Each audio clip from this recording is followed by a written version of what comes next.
Hello champs, कैसे हो आप लोग।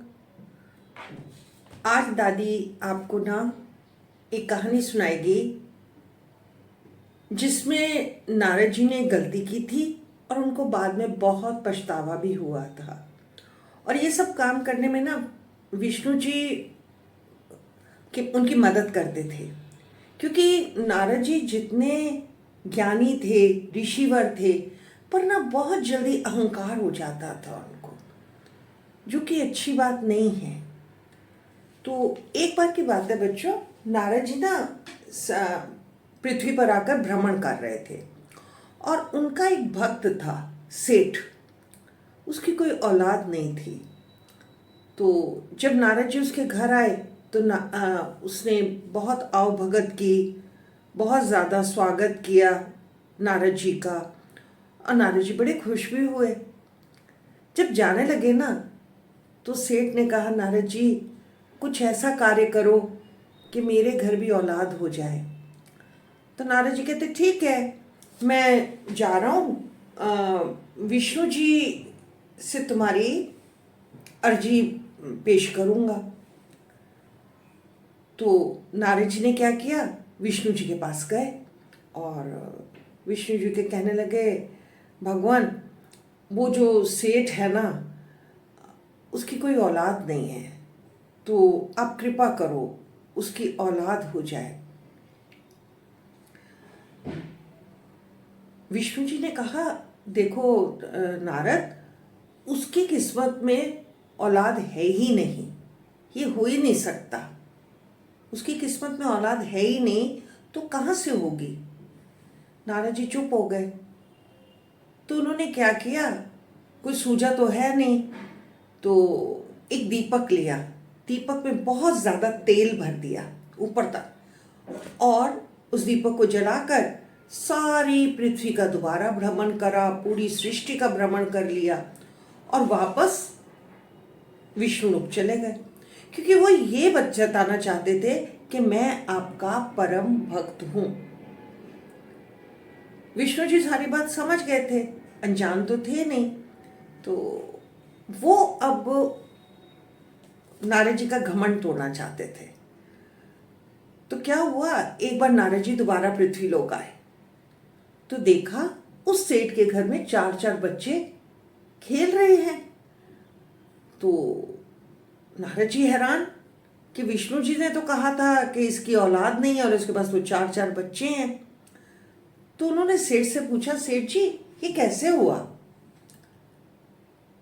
सेठ जी कहने लगे, आप ही के बच्चे हैं कि एक साधु आए थे तो कहने लगे आप एक रोटी दोगे तो एक बच्चा होगा, दो दोगे तो दो बच्चे होंगे, मैंने चार रोटी दी तो चार बच्चे हो गए। नारद जी को कुछ कहानी समझ नहीं आई। तो कहने लगे कौन है वो साधु। खैर वापस विष्णु जी के पास गए और विष्णु जी को सारी बात बताई। अब विष्णु जी ने क्या किया, एक चाल चली। कहने लगे, नारद मेरे को एक बीमारी है और मैं बहुत पीड़ा में हूँ। अब इस बीमारी का इलाज है कि कोई मुझे अपने दिल, हार्ट के करीब से कोई ब्लड देगा, तभी मैं ठीक हो सकता हूँ। अब नारद जी ये सुनकर ना वहाँ से चल पड़े, फिर पृथ्वी लोक में आए।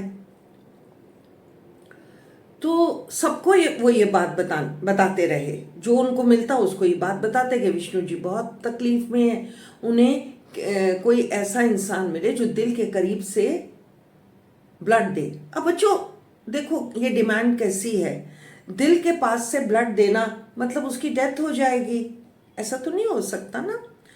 तो जब उस साधु को, जो जिस साधु ने सेठ जी को बच्चे दिए थे ना, बच्चे का वरदान दिया था, तो जब साधु को पता चली तो साधु खड़ा हो गया। कहने लगा, कमाल है, मेरे भगवान इतनी तकलीफ में हैं और मैं यहाँ बैठा हूँ। उसने फटाफट छुरा निकाला और अपने दिल पर घूंपने लगा।